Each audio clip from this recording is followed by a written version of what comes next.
Hello student, welcome to excellent education. आज हम इस वीडियो के अंदर क्लास 10 साइंस का बायोलॉजी का चैप्टर जो है chapter number 8, how do organisms reproduce. Okay, organisms जो होते हैं वो रिप्रोडक्शन कैसे करते हैं उसको हम देखेंगे। तो बहुत ही इजी और इम्पोर्टेंट चैप्टर है। ओके, अच्छा, आपको याद होगा कि हमने बायोलॉजी के अंदर चैप्टर नंबर 6 कंप्लीट कर लिया है।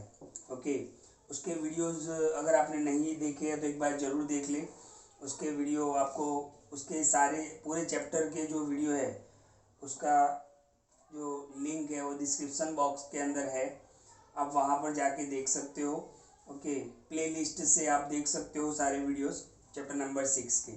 चैप्टर नंबर 6 में आपको याद होगा कि पहला ही क्वेश्चन हमने कंप्लीट किया था लाइफ प्रोसेस का, कि हमारी लाइफ मेंटेन करने के लिए, हम सरवाइव करने के लिए कौन कौन से फंडामेंटल फंक्शन करते हैं, यानी कौन कौन से काम हम करते हैं जो हमारी लाइफ को मेंटेन करने के लिए हम करते हैं। तो आपने देखा था न्यूट्रिशन था, हमने मोड ऑफ न्यूट्रिशन पढ़ा चैप्टर नंबर 6 के अंदर। फिर आपको याद होगा कि रेस्पिरेशन प्रोसेस था, फिर रेस्पिरेशन में भी हमने पूरा पढ़ा कि respiration in plants and respiration in animals, respiratory organs के बारे में हमने पढ़ा। फिर आपने देखा कि कंट्रोल एंड कोऑर्डिनेशन, तो ये तो पूरा चैप्टर हमने पढ़ा है chapter number 7। Okay, excretion process ये हमने पढ़ा। ओके, कि वेस्ट मटेरियल हमारी बॉडी से बाहर निकलता है। उसमें एक और नाम भी था अगर आपको याद हो तो, रिप्रोडक्शन। क्या नाम था? रिप्रोडक्शन। ओके, तो इस चैप्टर के अंदर हमें यही पढ़ना है कि रिप्रोडक्शन क्या है, रिप्रोडक्शन के टाइप्स कौन कौन से हैं, और हमें इसमें आगे पढ़ना है कि किस तरीके से रिप्रोडक्शन होता है। ओके, पूरा प्रोसेस हमें पढ़ना है। मेल रिप्रोडक्शन सिस्टम पढ़ना है हमें, फीमेल रिप्रोडक्शन सिस्टम पढ़ना है हमें। ओके, तो आपको याद होगा कि न्यूट्रिशन जरूरी है ना। हमें अभी सर्वाइव करना है, हमारा लाइफ को मेंटेन करना है, तो हमें न्यूट्रिशन जरूरी है, एक्सक्रेशन जरूरी है, कंट्रोल एंड कोऑर्डिनेशन जरूरी है, मूवमेंट जरूरी है। इसी तरीके से रिप्रोडक्शन भी जरूरी है। हाँ, इंडिविजुअली जरूरी नहीं है रिप्रोडक्शन, लेकिन कलेक्टिवली बहुत ही जरूरी है। हम देखते हैं सबसे पहले तो डेफिनेशन, कि रिप्रोडक्शन का डेफिनेशन क्या है। अच्छा, डेफिनेशन देखे उससे पहले एक और चीज़ हम समझ लेते हैं। जैसे आप दुनिया में आए, तो भाई आप दुनिया में कैसे आए, कि आपके फादर और मदर उन्होंने आपको पैदा किया, फिर आपके फादर और मदर को किसने पैदा किया, तो उनके फादर ऑफ मदर ने पैदा किया। यानी एक ये, और ये किस तरीके से हुआ, तो ये रिप्रोडक्शन की वजह से हुआ। ओके, तो इसी रिप्रोडक्शन की वजह से क्या हो रहा है कि न्यू स्पीसीज, ऑफ स्प्रिंग भी बोल सकते हैं, बच्चे भी बोल सकते हैं, 3 वर्ड यूज होते हैं, न्यू स्पीसीज, ऑफ स्प्रिंग, या तो हम बोलते हैं कि भाई बच्चे पैदा होना।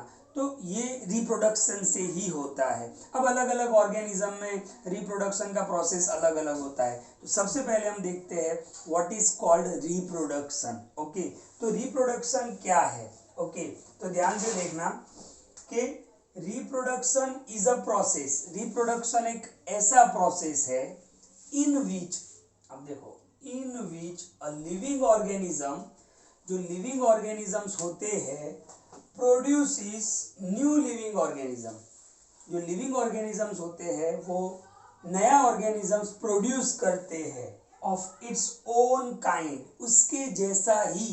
ये वर्ड जरूरी है बहुत ही लिखना। ओके, कि जैसे ह्यूमन रिप्रोडक्शन करेगा तो सीधी बात है ह्यूमन ही पैदा होगा, राइट। एनिमल रिप्रोडक्शन करेंगे तो सीधी बात है एनिमल्स ही पैदा होगा।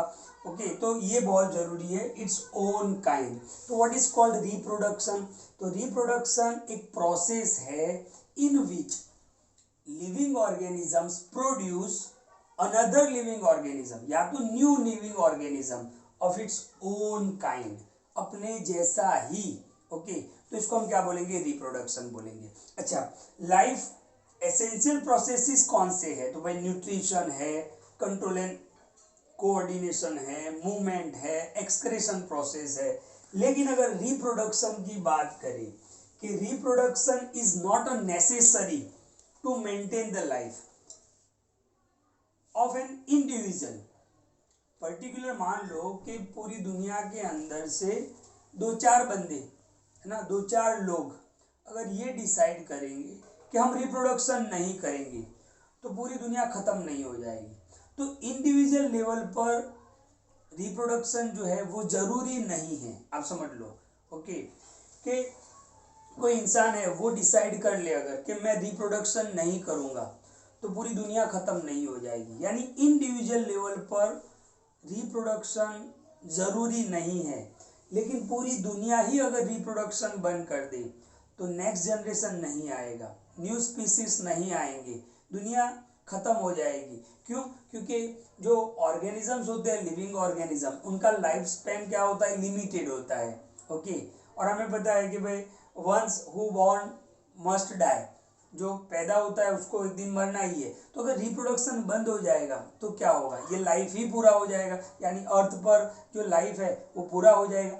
तो कलेक्टिवली रिप्रोडक्शन बहुत जरूरी है, लेकिन इंडिविजुअली रिप्रोडक्शन जरूरी नहीं है। यानी कोई एक इंसान या कोई 8-10 इंसान ऐसा डिसाइड करे कि हम रिप्रोडक्शन नहीं करेंगे तो कोई बात नहीं है, कुछ दुनिया में कोई प्रॉब्लम नहीं होगा। लेकिन सारे ही अगर ऐसा डिसाइड कर ले या सारे ही रिप्रोडक्शन बंद कर दे ऑर्गेनिजम्स, तो फिर लाइफ नहीं रहेगा। ओके, तो रिप्रोडक्शन इंडिविजुअली जरूरी नहीं है बट कलेक्टिवली बहुत ही जरूरी है। ओके, तो यही रिप्रोडक्शन के थ्रू, देखो यहाँ पे लिखा है थ्रू रिप्रोडक्शन, इसी रिप्रोडक्शन की वजह से new members of each species are produce, नए मेंबर्स हर एक स्पेसीज के पैदा होते हैं।